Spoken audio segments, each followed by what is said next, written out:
ইরানের বিক্ষোভ শুরুতে ছিল অর্থনৈতিক মুক্তির দাবি, কিন্তু মুহূর্তেই সাধারণ মানুষের শান্তিপূর্ণ মিছিল এখন রূপ নিয়েছে রণক্ষেত্রে।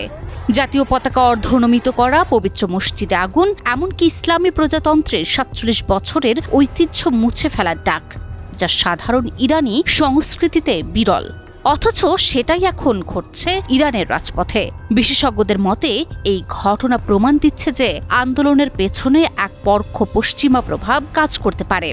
আরও কিছু ঘটনা ঘটছে যেখানে স্পষ্ট হয় যে এই আন্দোলন এখন পশ্চিমাদেরই চাল।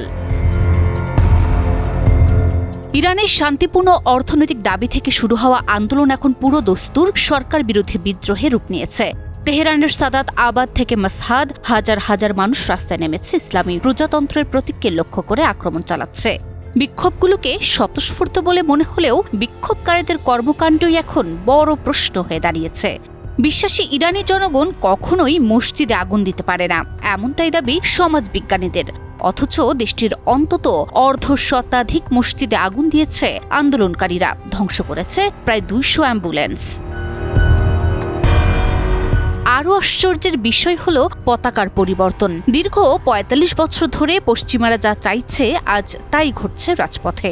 অর্ধনমিত করা হচ্ছে বর্তমান পতাকা, আর তার জায়গায় উঠছে ১৯৭৯-এর আগের শাহ আমলের সিংহ সূর্য খচিত পতাকা। আর তাই ইরানের নেতাদের দাবি পরিষ্কার, এটি আমেরিকা ও ইসরায়েলের সাজানো ছক, যারা ইসলামী বিপ্লবের ভিত ধসিয়ে দিতে চায়। এদিকে ইরানের সাথে ব্যবসা করা দেশগুলোর উপর ২৫% শুল্ক আরোপ করে দেশটিকে বিশ্ব থেকে বিচ্ছিন্ন করার চেষ্টা চলছে। বিশ্লেষকরা কি বলছেন, হাঙ্গার গেম বা ক্ষুধার যুদ্ধ।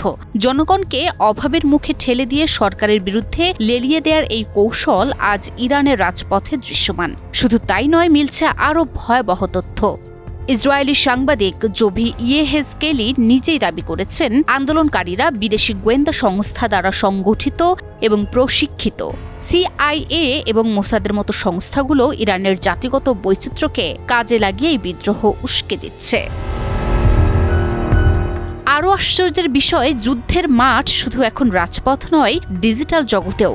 পশ্চিমা মিডিয়াগুলো বিক্ষোভের খণ্ডচিত্রকে অতিরঞ্জিত করে প্রচার করছে। পুরনো ভিডিও বা ভুল তথ্য ব্যবহার করে এমন এক ন্যারেটিভ তৈরি করা হচ্ছে যেন মনে হয় সরকার এখনই ভেঙে পড়ছে। সোশ্যাল মিডিয়ায় ইসরায়েল লবি এবং বিদেশি এনজিওগুলো বেছে বেছে বিশেষ ছবি ও ভয়েস প্রচার করছে। উদ্দেশ্য একটাই, ইরানের উপর আরও কঠোর নিষেধাজ্ঞা এবং সরাসরি হস্তক্ষেপের যৌক্তিকতা তৈরি করা। এই সব কিছুই প্রমাণ করছে এই আন্দোলন এখন পশ্চিমাদেরই চাল।